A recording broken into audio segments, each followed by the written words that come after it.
Look at the public sentiment towards like the whole transgender, like extreme LGBT agenda, not just like, I don't know, a normal homosexual person or whatever, but like the stuff that's being pushed on children, the hormones, the stuff with women's sports, putting men in female prisons. Like, firstly, the level of awareness is much, much higher, but I see the level of vocalization and pushback is so much higher. There are people who maybe they were a bit concerned in 2018, but they were afraid to say something. And now they're willing to speak. It's the same as what happened during the whole, what I call the scamdemic era. Go back to spring 2020. There are millions, billions of people around the world who are like, something's not quite right here. This is a bit weird. This is a bit uneasy, but I don't want to say anything. I don't want to rock the boat or whatever. And then you fast forward to like, mid 2022, and people are like, oh yeah, like this is, oh yeah, the mask thing's a scam, or actually like, like the vaccine we're doing. So all of a sudden, This is happening, I think, with the entire sort of that whole basket of ideas and ideologies that we commonly refer to as, wokeness.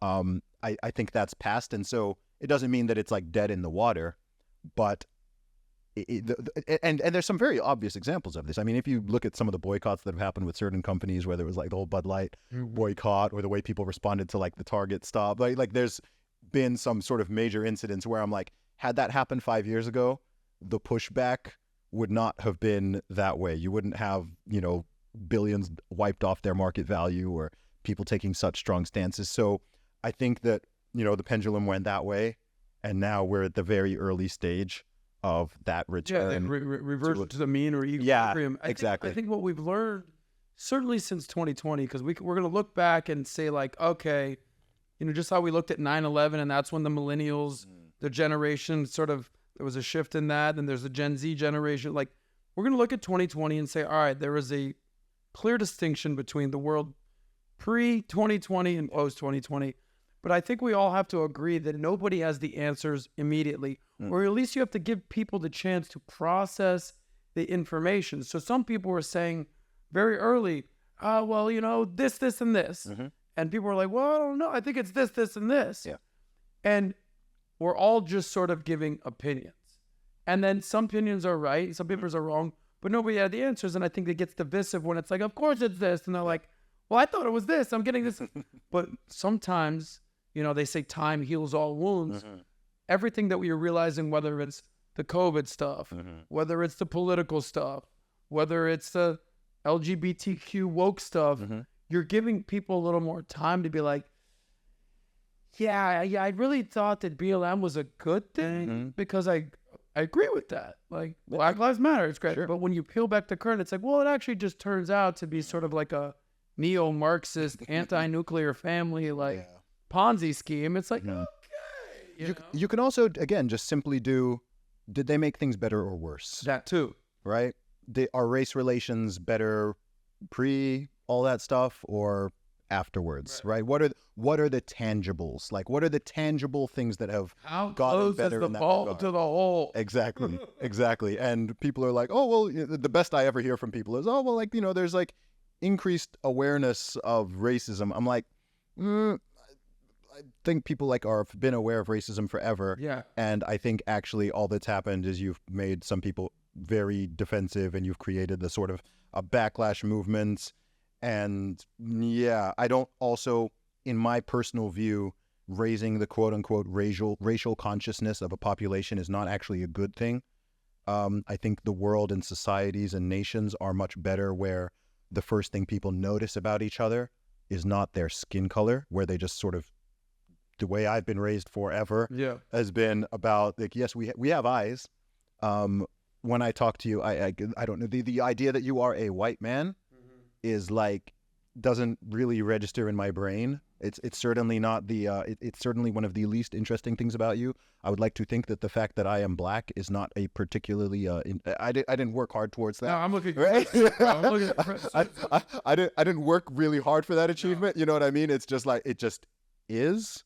And this is also why like racism is stupid and always has been. And I don't think it's good to like spend so much time on like a topic like that it makes people just like weird and awkward, and they start like, oh, I don't really know what's the. And I'll tell you what, in my personal experience, I felt that during, remember the whole BLM summer, even being all out in the UK, I felt just the rise of weirdness where like people I know or don't know were kind of like, how do I interact with black people? Like, have I been doing this wrong the whole time? Like, do I need to do? And I'm like, dude, please just be normal. Like, don't act one way in front of a certain race and then act in front of another way. Yeah, then you meet an Asian person and you're bowing and then give me 5, brother. Like, give me the skin on the backside. It's like, just be yourself. Awkward, yeah.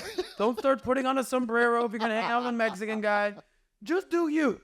Just be They'll normal. accept you for who you are. Yeah, just be normal, and that's more than sufficient. Yeah. That's my world. Let's get into, you brought up what's going on with the woke and that you've said, quote unquote, people are just fed up and tired of the woke crap, right? Your buddy, Elon Musk, you've interviewed him, you've spent some time with him. He's saying that DEI must die. He's called wokeness, the woke mind virus. Yes. So he's, everything that he's doing on Twitter, he said DEI must die, right? He said the point was to end discrimination, not to replace it with different discrimination, right? So reverse racism, essentially. You've highlighted the fact that diversity initiatives are a complete pipe dream and affront to fairness, liberty, and dignity, right? So people are just fed up with this woke stuff. I remember a time when woke was actually a good term. Hey, you're enlightened to sort of the injustices that have happened in the world. Yeah. Cool. All right, woke, right? So these concepts of DEI, I want to kind of get into that because I feel like you have this. The average person thinks DEI, diversity, equity, inclusion. This is great. That's how BLM got you too. BLM. Black Lives Matter, of course they do. These 3-letter acronyms. ESG, what? Environmental, social, and governance. I've already decided that things like this. if I ever turn bad and I just become like an evil dictator or something, I'm gonna mask it all. I'm gonna find like a nice 3-letter acronym that no one in their right mind can disagree with as a statement, and I'll use that as the banner for all of my policies. Dude, when I was growing up, they said, "You're down with OPP? Yeah, you know me. Other people's property." But like these 3-letter acronyms for sure. But so for the people out there, there's some of the people in the audience are going to be like, of course DEI is ridiculous. Of course ESG is ridiculous. Of course BLM was a sham, whatever it was. There's some people are going to be like, no, DEI is a great thing. Diversity, equity, inclusion. But you have Elon Musk basically saying DEI must DIE. You're basically saying that people are tired of the woke mind crap. Talk to the average person out there who thinks that DEI is a good thing. Companies are embracing DEI. Diversity, equity, inclusion. What's the real answer that's going on here? Man, this is a huge question. I think the first thing to recognize is something that I touched on in a post that it was the sort of former part of a post you mentioned, and I said that the biggest reason so-called diversity initiatives do not work is because of human diversity itself. So everybody is different, and the whole concept of diversity is acknowledging that and celebrating that. The ultimate minority is the individual. So firstly, it's probably important to say that diversity is more than just race, gender, and sexuality. I don't know who decided that those are the 3 factors that determine what diversity means. The outside. Yeah. Right? Yeah, in my opinion. The inside, it should be your mind, your beliefs, your opinions, diversity of opinion. Right? Yeah, so the idea that having a room full of people of different skin colors or ethnicities who all think the same is more diverse than having a group of people of similar skin colors or whatever's backgrounds who think differently is how's A more diverse than B, right? It's all nonsensical. I think another thing is that, look, the example I've given is that take a household, take a family. You've got siblings? Yeah, I have a sister. Okay. Wildly different opinions. Exactly. I was going to say, do you have the same opinions? Not even close. Do you have the same jobs? Not even close. Do you have the same income?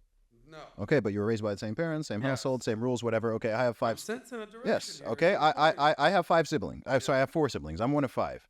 We all have different jobs. We all have different incomes. We all have different interests, hobbies, proclivities. We've taken different life paths and so on.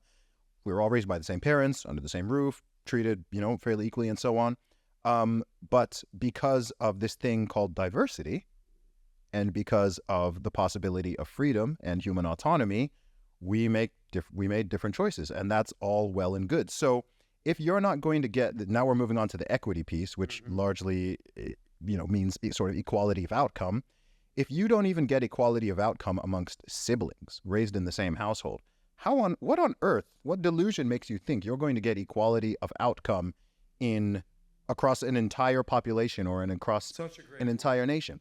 It's the reason I call it an affront to human dignity is because it actually treats human beings as if we're just blobs or cogs in some type of machine, right? Men and women are totally interchangeable. Every individual is interchangeable, every group or whatever, right? We're all just widgets, and there's no real humanity. There's no free will. There's no choice. Like everything that happens is just the result of, like systems and processing. And it's just like, that's such an anti-human sentiment, and it's not rooted in any type of reality. And you also cannot have freedom and equality of outcome, because I believe strongly that human beings are created in the image of God, and we are equal in value, like in terms of like moral value and legal value and so on. But we're extremely unequal in any measurable way. We're different heights. We all look different. We have different interests, different personalities. We're born in different places, different socioeconomic states. Like some people work hard, some people don't work hard. Like we're totally different. We make choices throughout the course of our lifetime. And so if you give people freedom, even like basic freedom, even like, China level freedom, even North Korea level freedom, you're not going to get complete equality of outcome, because you can't have both.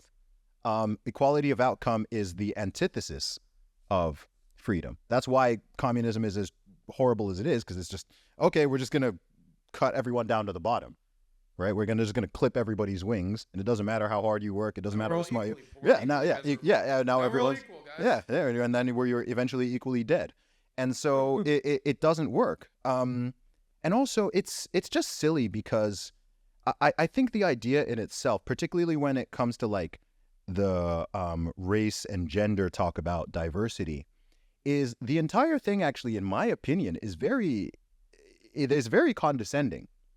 Because if you simply take any field, any sector, whatever it is, you just go for the best person for the job, which is going to include, people are not going to apply equally, just like the people who apply and who are interested. And then you take the best people, you will naturally get a level of diversity, right? Because not all capable people are within like it's not like one demographic has a monopoly on talent and capability and hard work, right? You have a company, you've got 100 employees, and it's just like, okay, cool. Like there's talent across the board. So you just naturally get that. You don't need to force it. And you know what else as well is, who cares if not everything, if you have under and over representation in some of in various things? Who cares if something has 50% men and 50% women? Why does it matter? Right? Like it doesn't matter. And it's funny because the people who push this don't believe their own crap, because they're very specific with when they push it. And there's no one's trying to get 50% of women, female construction workers, 50% of people who take out your trash and do sanitation. Oh, we need that 50% female. It tends to be, cushy, safe, air-conditioned, nice jobs that they're pushing for the, so-called gender equity and so on. And then there's areas where people just deny it. Like someone would sound, let's take an obvious example. Where it would sound goofy to even sort of push these narratives. Like, I don't know the exact statistics, but I think both the NBA and the NFL are 70% plus black male. Yeah, I think the NFL is closer to 70. I think 70. The NBA is probably closer to 80. 80, okay. My speculation. I think sure, the NFL is okay. a little bit more white than the NBA. Sure, let's say 75%. Black men make up 7%, 6 to 7% of the American population, yet 75% of those leagues. If someone were to make the claim that the NBA or the NFL is racist against white people and Asians and Jews, you would be laughed out of the room. Yeah, well, Mark Cuban is dealing with this. Yeah, you'd be laughed out the room. But then people do that with other things. Right? Then someone's gonna meritocracy, and also just interest. Like individuals and at the group level. I know this is controversial, people, but like people are not equally interested in things, right? There's no ban on black people becoming professional swimmers. Can anyone name a professional lecturer? Like, probably not, right? Exactly, right. And it's, you know, but then you look at look at sprinting, or man, look at marathon runners. Like, why are they all Ethiopian and Kenyan? Like Ethiopia, Kenya.